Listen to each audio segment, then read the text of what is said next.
Hello everyone.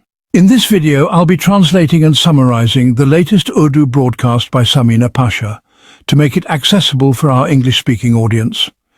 Let's go through the key developments and insights in Samina Pasha's words.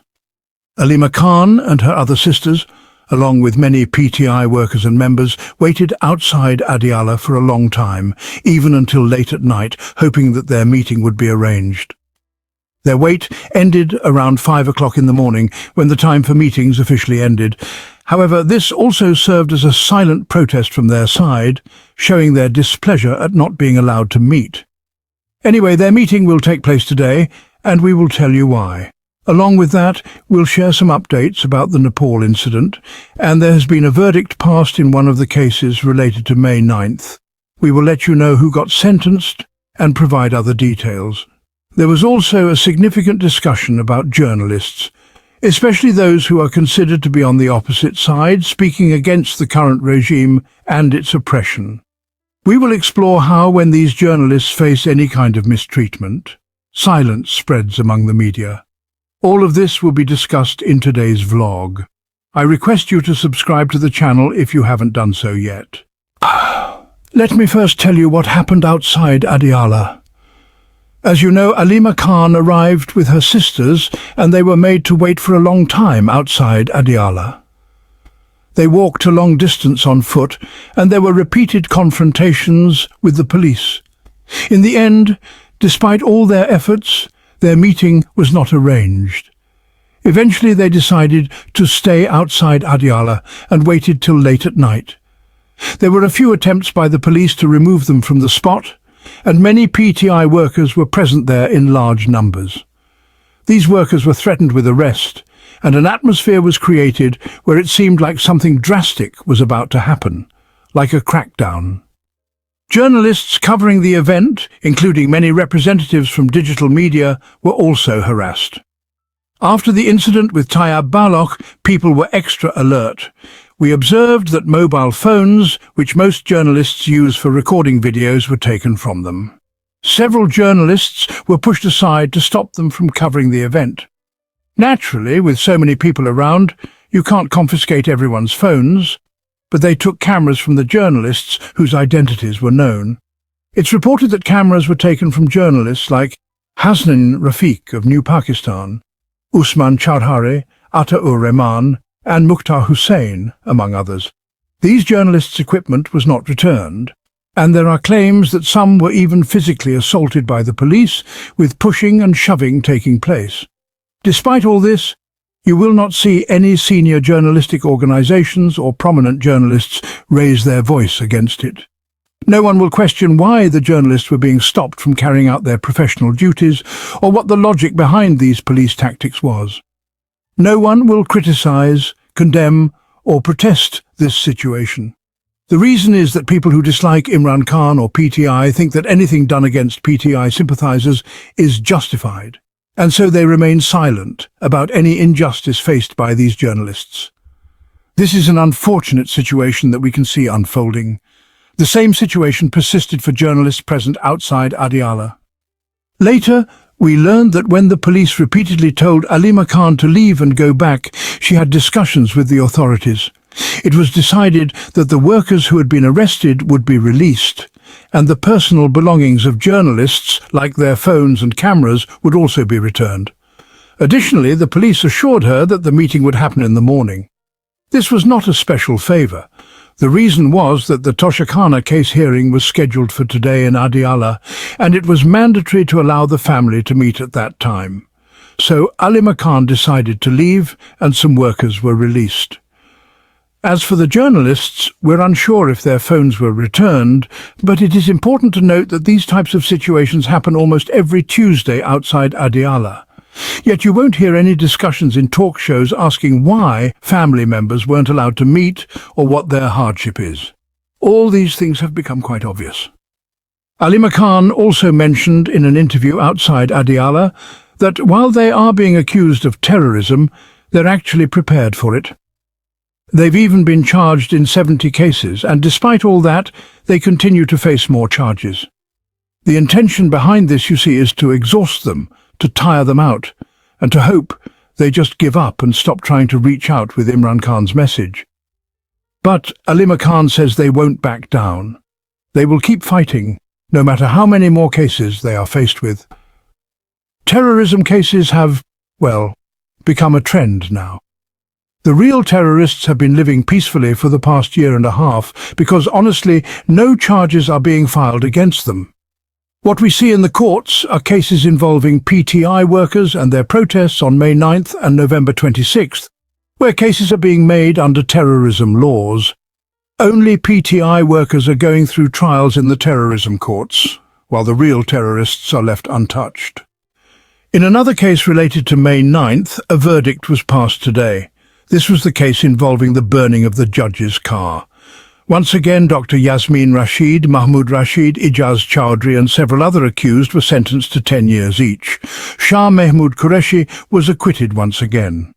This has led me to believe that Qureshi is being deliberately acquitted in every case to make him look suspicious. But you know, it is good that he is being acquitted since there is no evidence against him, and he really should not be sentenced. Another important development is related to Khadija Shah, whose case we'll discuss further. She was also named in this case, so she too has been sentenced to 5 years in prison. Khadija Shah, let me tell you about her. She was certainly not a traditional politician. She came from a very good and wealthy family. She was a famous fashion designer in the country and had represented Pakistan internationally. She was very well educated. Her culture and class were completely different. But no one could have expected that she would endure the harshness of jail like this and stand with such commitment. Not only did she serve a long time in jail, but she was also transferred to Balochistan, where she stayed in jail as well. After much difficulty, she was granted bail. But despite all these challenges, the most praiseworthy thing about her is that even after coming out of jail, she didn't distance herself from everything, thinking, "Oh, now I'm free." Instead, she became more empathetic towards those who had suffered. She started working for the victims of the May 9th incidents, shared their pain, and set up mechanisms to help wherever she could. She remained a strong supporter of Aleema Khan in Adiala jail and attended every hearing with her. And the most interesting and impressive part is that she didn't engage in the usual political antics. She never boasted of her sacrifices or listed her services as favours. Moreover, even though campaigns were run against her on social media, even by people within her own party, she never responded or retaliated, not even for a second. She never made any controversial statements, whether about leadership, her colleagues, or any other matter. If she gave interviews, she only spoke on issues she cared about, but she never indulged in controversial remarks. She's such a composed and educated woman, and the way she carries herself, I believe women like her should definitely be encouraged to enter politics. These are the kind of people who will change the standards of politics in Pakistan. If educated people enter Pakistani politics, you'll see improvements. Khadija Shah really impressed me. Anyway, today she was sentenced to 5 years in prison. This news is saddening, especially when we consider how educated people are treated in our country. I've always praised Dr. Sania Nishtar, an educated woman with an incredible level of expertise who was serving Pakistan with such commitment, but she was forced to resign. There are also other educated women like Malika Bukhari and Dr. Shireen Mazari, who were teachers as well. Sadly, there are very few women who enter politics with their own capabilities. Most of the women we've seen are either like Firdous Ashik Awan or involved in dynastic politics like Mariam Nawaz or Asifa Bhutto. But there are very few women who come into politics on their own merit and rise through their abilities. We should encourage such women in politics. Unfortunately, women are often discouraged, and today we've seen this sad outcome where Khadija Shah has been sentenced to 5 years in prison.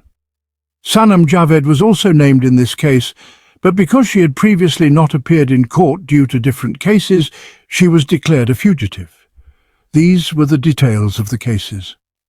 But along with all of this, there are other major news items. We are talking about how things are happening now, but remember that time can always turn. Sometimes it takes a long time, but eventually everything changes. The rise of injustice doesn't last forever. Today I saw images from Nepal where the house of a former Prime Minister was set on fire, and I also heard that the wife of a former Prime Minister died in the fire. The situation is very painful, as the protesters are relentless and won't stop. The government has already resigned, but despite this, different state properties are being damaged. I feel like it's similar to lava building up inside, and when it erupts, people just move forward with their purpose. The situation isn't just about the government resigning. It seems like the people are releasing their anger, their frustration built up over many years. This is why Supreme Court buildings, the Parliament, and even the Prime Minister's house were set on fire. Any government building that they could target, they did. Many people are saying that social media and other factors have just been an excuse, but behind it is a long history of anger, perhaps due to the elitism culture people were tired of. If you think about it, if the people here ever took matters into their own hands, where would these elites go? These people who display their VIP protocols, living luxuriously at the expense of the public, how would they survive if the public reached their doorsteps? Many people are warning them, but they don't seem to be afraid yet, because when people have power, they think they are entitled to rule in that manner, without considering how to use this power wisely. Senator Rana Sanaullah has become a prominent voice in PMLN. However, I was disappointed when he decided to become a senator, especially after previously refusing to accept his seat in the assembly due to principle. Everyone appreciated him for his decision, but now he's become part of the same fake government, even becoming an advisor and a senator. The people who voted for him were part of the fake assembly too, so it would have been better if he had just accepted his victory in the fake assembly. I didn't like this move. I feel his grace has diminished a little. Now, let me share another important news. According to Reuters, there's a report claiming that the government in Pakistan is basically spying on its citizens. They are installing firewalls and systems to tap phones, and through these, they are accessing personal data of citizens. Not only is social media content being controlled, but they are also gaining access to private information, which is a violation of privacy rights. This is a serious issue, especially when it comes to privacy and the state's role. This report, based on Amnesty International, is quite alarming, but in Pakistan, no one is surprised anymore. Big officials, judges, and even the president are not safe. If they aren't safe, what can we say about ordinary citizens? Finally, I have one last story. There was an attack on Qatar by Israel, and the report claims that Hamas leaders were present there, possibly for talks. Unfortunately, Israel targeted them, and the attack killed some of the Hamas leadership. The report suggests that the United States was involved, as Israel consulted with the United States before carrying out the attack. This attack on Qatar is a violation of its sovereignty, but I don't think Qatar will react strongly. Perhaps they will issue a weak statement, but in reality, they can't respond in a meaningful way. The most dangerous thing about this attack is that it suggests there's no intention to resolve the Gaza situation through talks. If Hamas leaders were indeed in Qatar for negotiations, then targeting them shows an intent for genocide rather than diplomacy. It's a clear case of genocidal focus. This also exposes the United States-Israel alliance once again. This is unfortunate. Such unrest, when it happens, shows its impact on the international scene, but the situation might change if a country like Iran responds strongly. But countries in the Gulf region, as we've seen, are completely quiet right now. They're not likely to respond. That wraps up our translation of Samina Pasha's video. I hope this English version helped you understand her message better. Please like, share and subscribe to Awami Lens to help our community grow.